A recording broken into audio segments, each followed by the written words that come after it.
The process of making the toy model of Stephen Hawking.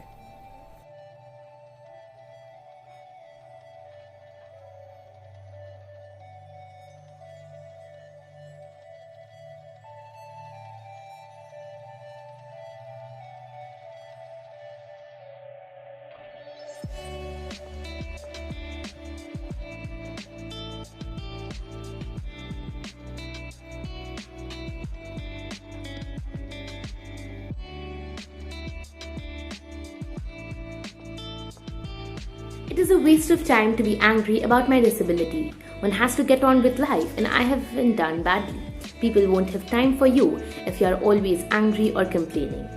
Is one of the many great quotes that came from the mouth that worked with a machine, but a heart and mind that worked with the driving force of determination and the fire of inscribing one's name in the golden pages of history.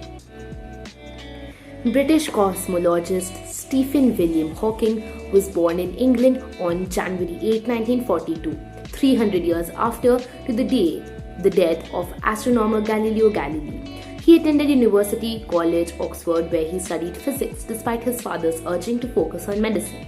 Hawking went on to Cambridge to research cosmology, the study of the universe as a whole.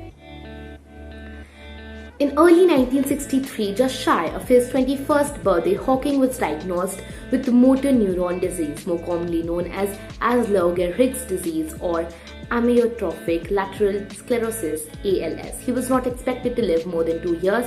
Completing his doctorate did not appear likely. Yet Hawking defied the odds, not only attending his PhD but also forging new roads into the understanding of the universe in the decades since. I heard about Stephen Hawking when I was a child. Back then, I was not aware of how it is to live in a society being a specially abled person. I used to wonder what all those braille scripts were for in all those monuments, and why my little eyes judged some people as different from others, and why my little mind asked why they are different and how. All these unanswered questions back when I was 5 now seem to be answered by time. Time says it all. Not only Stephen Hawking, there are many talented people whose talents have been covered by a cape of their disabilities. For some of them, dreams can become true, but they cannot dream as they have never been able to open their eyes. For some, they can see everything but cannot raise their voice as nothing is felt by their ears. And for some, those who can see, speak and hear but still cannot achieve their target because of their impaired legs or hands. Stephen Hawking was one of such brave soul to prove the very fact that specially able people are not worth sympathy but are worth praises. Praises for the work they are capable to do. Beneath their disability is the storm that is ready to take over with its might the stereotypes, discriminations and apprehensions of the society.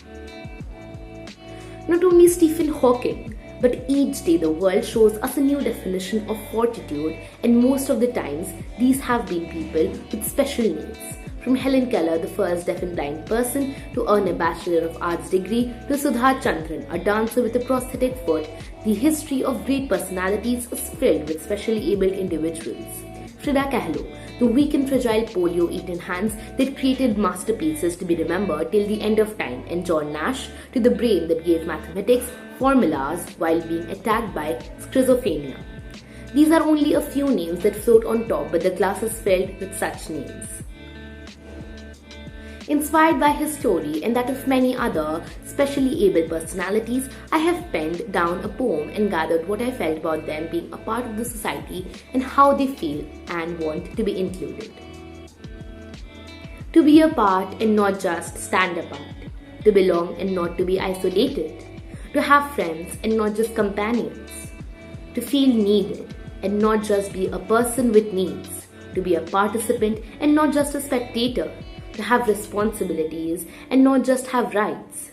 To have opportunities and not just favors is to be included.